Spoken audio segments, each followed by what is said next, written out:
Good afternoon, all grade 9 learners. I'm just going to give you a quick analysis of the poem Afternoon in School, the Last Lesson by D.H. Lawrence. I have loaded this on the D6 for you guys. You will get a set of notes. It will be a packet of about 8 pages in which you'll have the full analysis of the poem as well as some example questions with answers.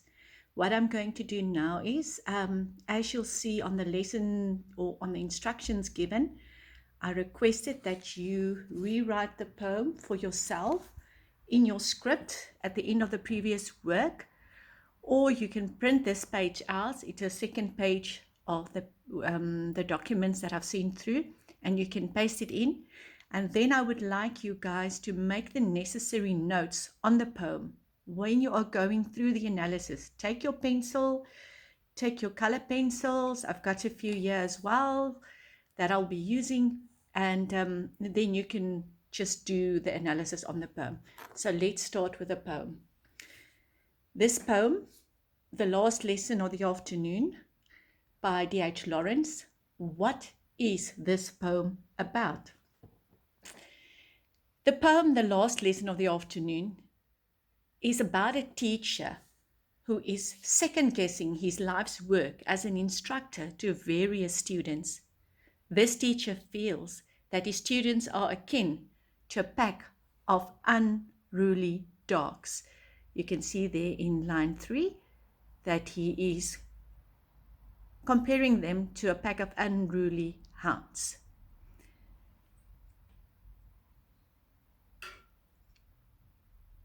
Okay, so why do I give you first what is the poem about? Because I would like you to write at the top, what is it about? And then, you'll write down what I've just told you, that it's about the teacher who is second guessing his life's work. And then on this side, I need you to write, what is the theme of this poem? It is always very important that we know what it's about and then the theme.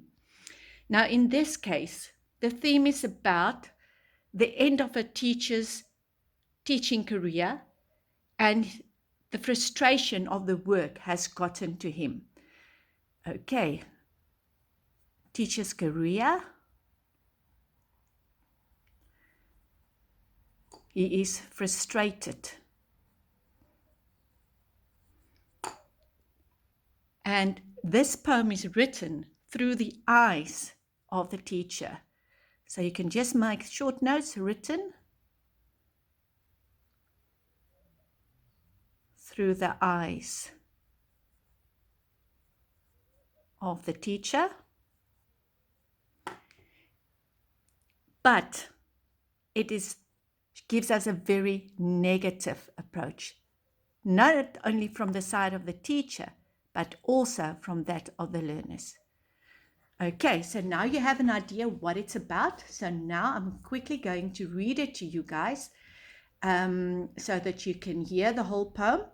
You're also welcome to, should you want to, you'll see at the bottom of the poem, I've given you a link where you can go to YouTube and have a listen at the poem. Okay, I'm going to read it to you now. Afternoon in School, the last lesson. When will the bell ring and end this weariness? How long have they tucked the leash and strained apart my pack of unruly hounds? I cannot start them again on a quarry of knowledge they hate to hunt. I can haul them and urge them no more. No more can I endure to bear the brunt of the books that lie out on the desks. A full 60 of several insults of blotted pages and scrawl of slovenly work that they have offered me. I am sick and tired more than any thrall upon the woodstacks working weariedly. And shall I take the last dear fuel and heap it on my soul till I rouse my will like a fire to consume their droves of indifference, and burn the scroll of their insults in punishment? I will not waste myself to embers for them. Not all for them shall the fires of my life be hot, for myself a heap of ashes of weariness, till sleep shall have raked the embers clear. I will keep some of my strength for myself, for I should sell it all for them. I should hate them. I will sit and wait for the bell. Okay, so there's the poem. So let's just quickly, in broad lines, I'm just going to go through so that you guys can understand a little bit better before you start working on it. Okay, as we've said already, this teacher is second guessing his life work as the instructor of these various students. Now, this is a 2-stanza poem.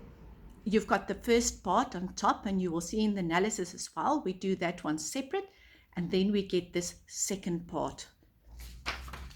Okay, in the beginning, the poet says, or the poet or the teacher says, that he's waiting for the bell to ring so that his last class and teaching lesson of the afternoon can end. It is very apparent that this teacher is tired, as this first line states to us that when will the bell ring and end this weariness? Weariness is another word for being very tired. Right away, the reader knows that all is not well in this formal classroom. This teacher feels that his students are akin to a pack of unruly hounds. Okay, so in normal language, unruly hounds is a pack of dogs, and they do not want to listen. They are unruly. They do not obey any rules. He does not want to expend any more time and energy dispensing knowledge to this group who has no interest in really pursuing knowledge. This teacher is frustrated in this poem, and he feels like he could do better directing his talents elsewhere to those who have a deep interest in knowledge acquisition.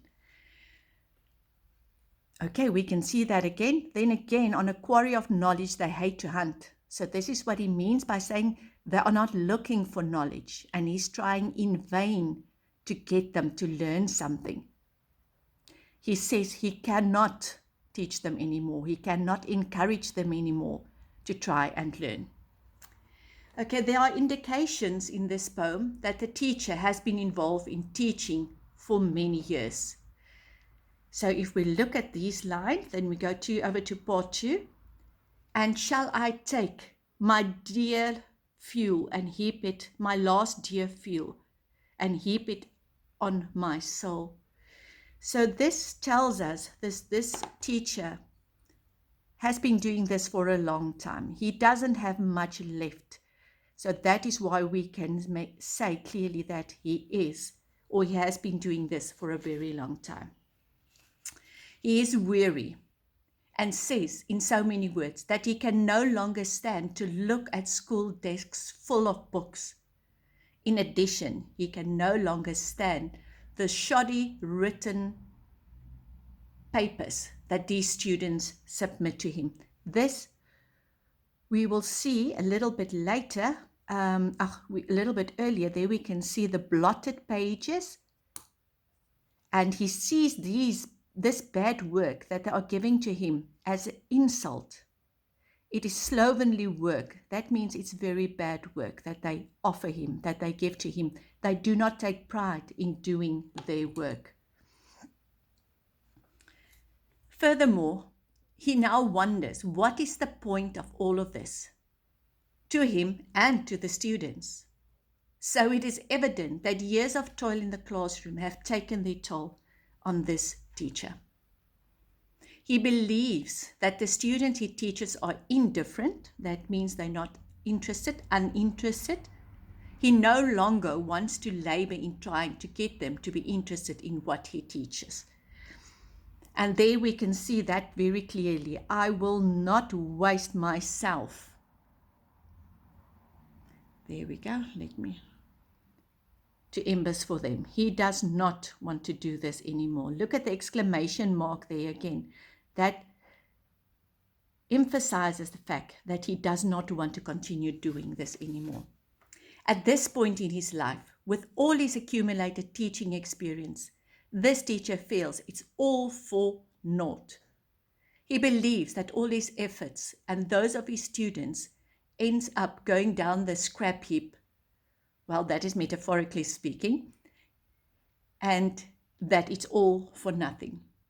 In the end, this teacher says that he no longer cares for what he does regarding the teaching profession, and he also no longer cares what the students take in. He desires that he and they use their strength elsewhere, in other directions or other fields.